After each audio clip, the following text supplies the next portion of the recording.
नमस्ते दोस्तों, आप सबका एक बार फिर से स्वागत है आपके अपने YouTube चैनल सत्य सनातन में।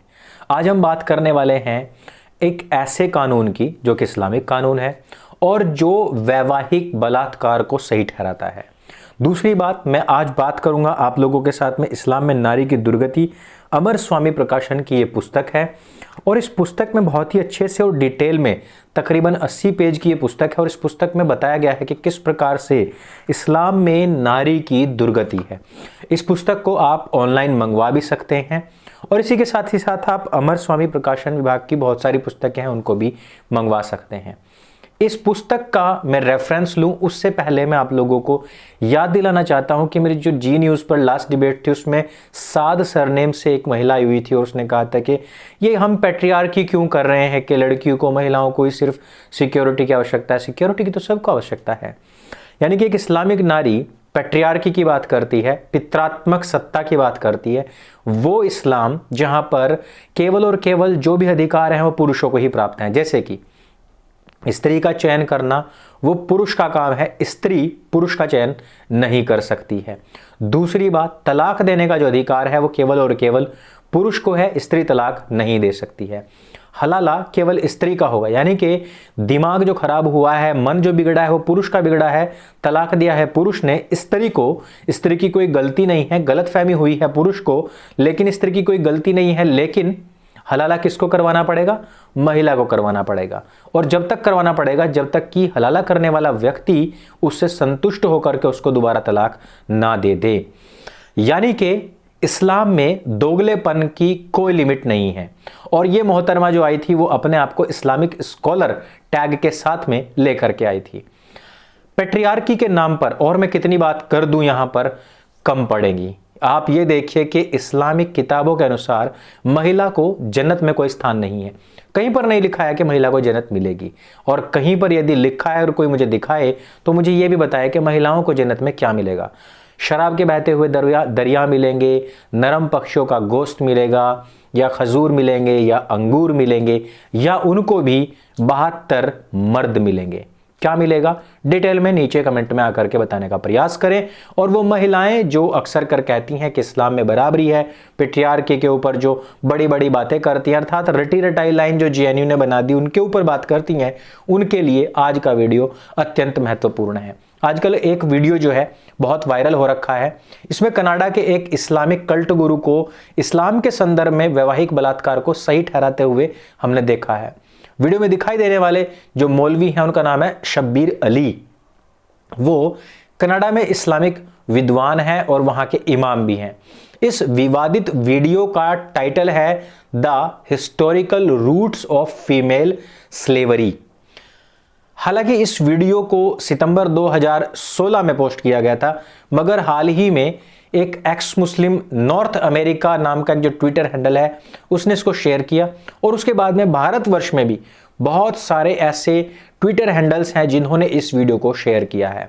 वायरल वीडियो में शब्बीर अली ने शादी में महिलाओं की सहमति का अधिकार, इस्लाम में यौन गुलामी और आईएसआईएस में मजहबी मान्यताओं का निहितार्थ जैसे मुद्दों पर काफी लंबी बातचीत की है। इस इस्लामिक विद्वान ने नारीवाद पर अपने विचार प्रकट किए।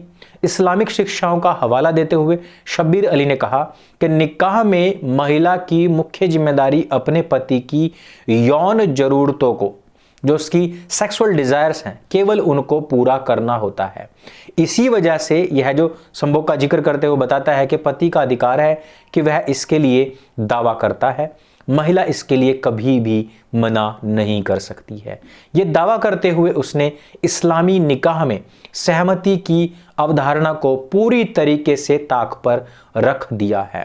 अब आप जरा सोचिए कि वो हिंदू लड़कियां जो इस्लामिक वर चुनती हैं, उनके लिए जो फ्रीडम की बात करती हैं, जो कहती हैं कि हमें तथाकथित पैट्रियार्की से आज़ादी चाहिए, वो लड़कियां जब इस्लाम में जाती हैं तो वहां पर उनको क्या मिलने वाला है जरा पहले ही गौर कर ले।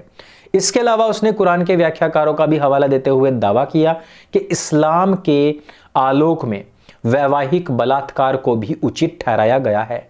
शब्बीर अली ने कहा है कि कुछ लोगों का कहना है कि आदमी अपनी पत्नी को मजबूर भी कर सकता है और वह मना नहीं कर सकती है, क्योंकि यह पुरुष का अधिकार है और यह स्त्री का कर्तव्य है। अर्थात किताबे हवा हवाई जो है वो ना केवल महिलाओं को कुत्ते और गधे के बराबर रखती है, वो ना केवल उनको जन्नत से महरूम रखती है, वो ना केवल उनको 3 तलाक का जो अधिकार है उससे महरूम रखती है, बल्कि जबरदस्ती उनका हलाला करवाने के लिए भी मजबूर करती है। और यहां पर भी उनको कहती है कि यौनिक बलात्कार जो है वो उसका कर्तव्य है, उसको निभाना चाहिए।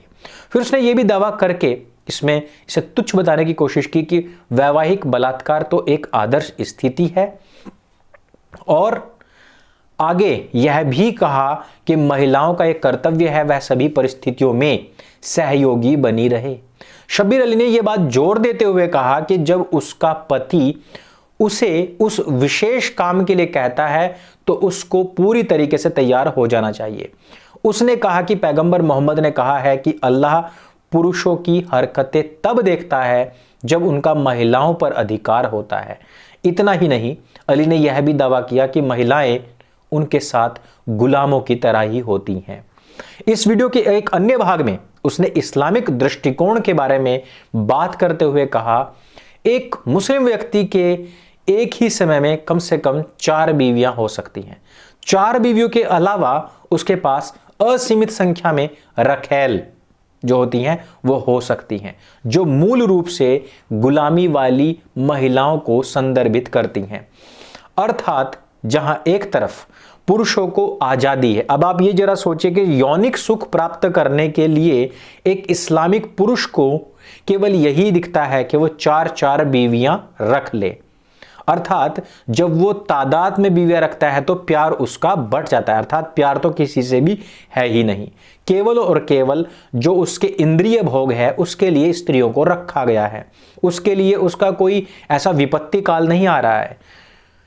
अब वो 4-4 बीवियों को भी रखता है और रखैलों को भी रखता है, तो आप जरा सोचिए कि क्या वो स्त्रियां जानवरों से बदतर नहीं है उनकी स्थिति। जानवर के पास में दिमाग नहीं होता है, मन नहीं होता है, वो सोच नहीं सकते, समझ नहीं सकते और फैसला नहीं कर सकते हैं। वो ऊंच नीच की जानकारी उनको नहीं होती है, उनकी इंसल्ट इज्जत बेइज्जती का उनको ख्याल नहीं होता जानवरों को, लेकिन इंसान को होता है, इसलिए उसको ज्यादा फील होता है। इसलिए यह दुख ज्यादा संताप भरा है किसी स्त्री के लिए। अब आप बताइए कि मैडम साद जो यहां पर बैठ करके पैट्रियार्की के खिलाफ बोल रही थी, वो इस्लामिक स्त्री इस पैट्रियार्की पर क्या बोलेगी। अब आप जरा सोचिए कि उसने आगे ये तक कहा कि औरतों को खुद को स्वतंत्र रूप से अपने मालिक को सौंप देना चाहिए, उसके आगे बिछ जाना चाहिए। मालिक के पास उसके साथ यौन संबंध बनाने का पूर्ण अधिकार है। जब इस शो में उसकी होस्ट आयशा खजा ने अली से सहमति की भूमिका के बारे में पूछा तो इस्लामिक विद्वान ने इसे पूरी तरीके से ही खारिज कर दिया था।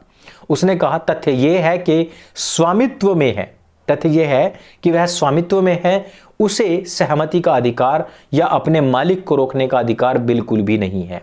शब्बीर अली ने यह बात जोर देते हुए कहा कि मालिक का उस पर पूर्ण अधिकार है और उसकी सहमति इस रिश्ते में कोई भी भूमिका नहीं निभाती है। वीडियो के अंत में शब्बीर अली ने कहा कि 21वीं सदी में कई सम्मानित इस्लामिक विद्वानों का मानना है कि जो सेक्स स्लेवरी है इसकी परंपरा पूरी तरीके से जारी रहनी चाहिए थी और यह एक ईश्वरीय अधिकार है पुरुषों के लिए। सैद्धांतिक रूप से यह अभी भी लागू है और वे स्पष्ट शब्दों में ऐसा कहते हैं।